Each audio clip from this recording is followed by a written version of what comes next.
नमस्कार दोस्तों, junior added शिक्षक भर्ती सीट वृद्धि क्या 2289 पदों पर आएगा शासनादेश, जिलेवार पद, शासनादेश, मेरिट, इन सभी विषयों को लेकर चर्चा करेंगे। तो वीडियो में लास्ट तक बने रहें। एक छोटा सा निवेदन आप सभी से, अगर चैनल पर नए हैं तो चैनल को सब्सक्राइब कर लें, वीडियो पसंद आए तो लाइक शेयर भी ज़रूर करें। तो जैसा कि एडेड जूनियर शिक्षक भर्ती में आप सभी देख रहे होंगे कि इस टाइम जो है मुद्दा बिल्कुल गरमाया हुआ है, और इसी बीच जो भी हलचल आपको देखने को मिल रही है, चाहे वो किसी भी स्तर से या कहीं से भी देखने को मिल रही हो, वो वैसे ही नहीं मिल रही है। प्रोसेस आपका जो है वो प्रारंभ हो चुका है, और ऑफिशियल एक लेटर भी आपने देखा होगा, और उस ऑफिशियल नोटिस से, ऑफिशियल लेटर से क्या चीज़ें सामने आती हैं वो भी आप सभी ने समझा होगा। अगर आप नहीं समझे होंगे तो आप सभी को बताएंगे, और इसके साथ ही साथ कुछ अन्य भर्तियों से संबंधित जो अपडेट है उससे भी आप सभी को अवगत कराएंगे। तो सबसे पहले एडेड जूनियर शिक्षक भर्ती को लेकर ही बात कर लेते हैं। यहाँ पर देखिए, जो पद आप लोग इस टाइम देख रहे होंगे वायरल हो रहा है 2289, उसकी क्या सच्चाई है। तो देखिए, वो अब जो भी पदों को लेकर, ऐसा तो है नहीं कि रिक्तियाँ नहीं हैं। जब 6000 पदों का अधियाचन प्राप्त हुआ था, तो कैसे अधियाचन मिला था? अधियाचन ऐसे तो मिल नहीं गया था, उतने पद उस टाइम रिक्त थे। तो आप सोच लीजिए 2021 में जब जो है पद इतने थे 6000, तो अब तक कितने पद हो गए होंगे? और भी तो लोग रिटायर्ड हुए होंगे, तो और भी तो पद वहाँ पर जो है इस पे जुड़ना चाहिए। अब वो चीज़ें शासन पर, सरकार पर, अधिकारियों पर डिपेंड करती हैं कि वो लोग कितने पदों को लेकर जो है आखिरी सहमति बनती है।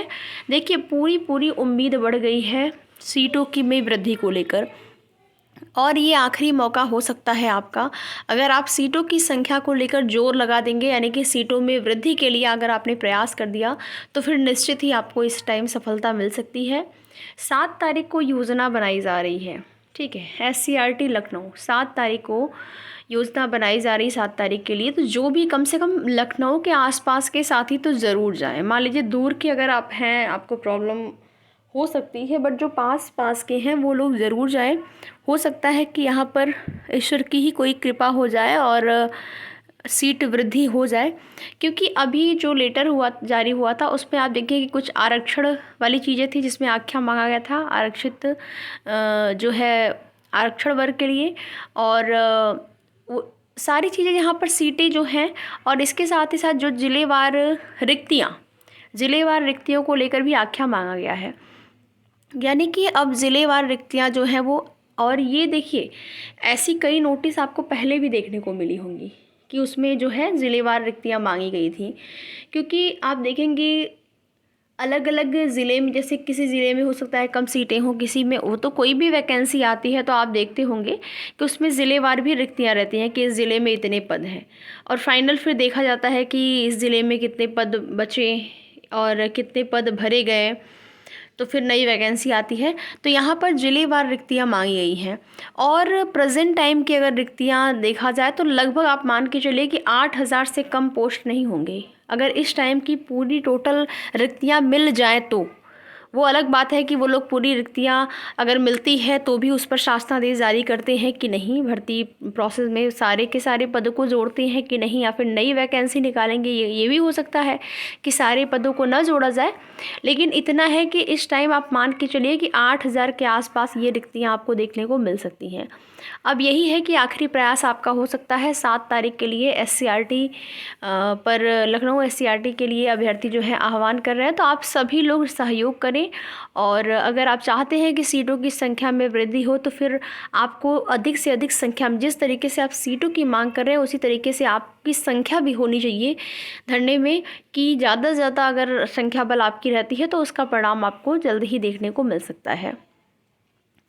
बाकी जो कोर्ट वाले मैटर हैं वो तो चलते रहते हैं और चलते रहेंगे। आप देखेंगे अलग अलग सभी भर्तियों में ऐसे सब मैटर जो हैं वो चल रहे हैं।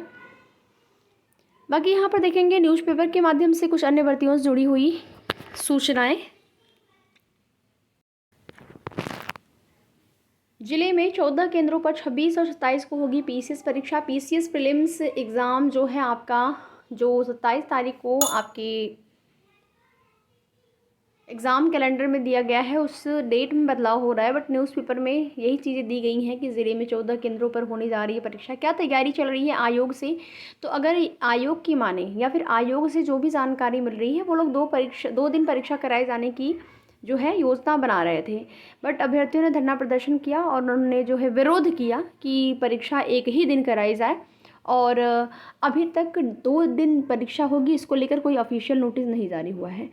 जब आयोग ने पहले ही बोल दिया है कि हम कोई भी परीक्षा या फिर हमारी जो कैपेसिटी है वो यही है कि हम केवल एक ही दिन, जो एक दिन लगभग 4 से 4.5 लाख अभ्यर्थियों की परीक्षा करा सकते हैं। तो यहाँ पर 5.5 लाख अभ्यर्थियों ने आवेदन करा हुआ है, 5.5 लाख के आसपास अभ्यर्थियों ने आवेदन किया है। तो फिर एक शिफ्ट में या फिर एक दिन में परीक्षा कैसे होगी? वो अलग बात है कि जो है प्रेजेंट जो है की बात करें, उपस्थिति की बात करें तो कम ही रहती है, कम ही अभ्यर्थी जो है वो परीक्षा देते हैं, आवेदन कर लेते हैं ज़्यादा से ज़्यादा अभ्यर्थी। लेकिन व्यवस्थाएं तो पूरी करनी ही पड़ेगी। वो तो है नहीं कि ये किसी को पता है कि हाँ कौन परीक्षा छोड़ेगा, कौन आ रहा है परीक्षा में शामिल होने। तो व्यवस्थाएं पूरी करनी पड़ेगी और व्यवस्थाएं ही नहीं हो पाई हैं अभी तक। जब अभी तक व्यवस्थाएं ही नहीं हो पाई हैं तो फिर बड़ा ही मुश्किल है कि ये परीक्षा हो। परीक्षा पोस्टपोन होना लगभग तय है, बस ऑफिशियल नोटिस का वेट किया जा रहा है।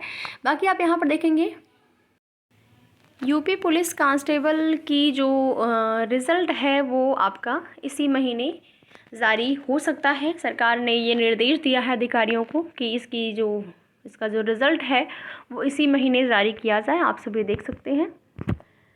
आगे देखेंगे राज्य में 25 खेलों के 103 कोच बहाल होंगे। ये खबर है पटना की। 14 नवंबर तक आवेदन कर सकेंगे, ऑनलाइन होगी स्क्रूटिनी। बिहार में कनिष्क अभियंताओं की चयन प्रक्रिया रद्द करना गलत, सुप्रीम कोर्ट ने 3 माह में नई चयन सूची जारी करने का दिया है आदेश। और सेम वही अपडेट है यूपी पुलिस कांस्टेबल के रिजल्ट को लेकर। बाकी यूपी SSSC की तरफ से कल की डेट में एक नोटिस जारी हुआ था, आप सभी देख सकते हैं, उत्तर प्रदेश अधीनस्थ सेवा चयन आयोग।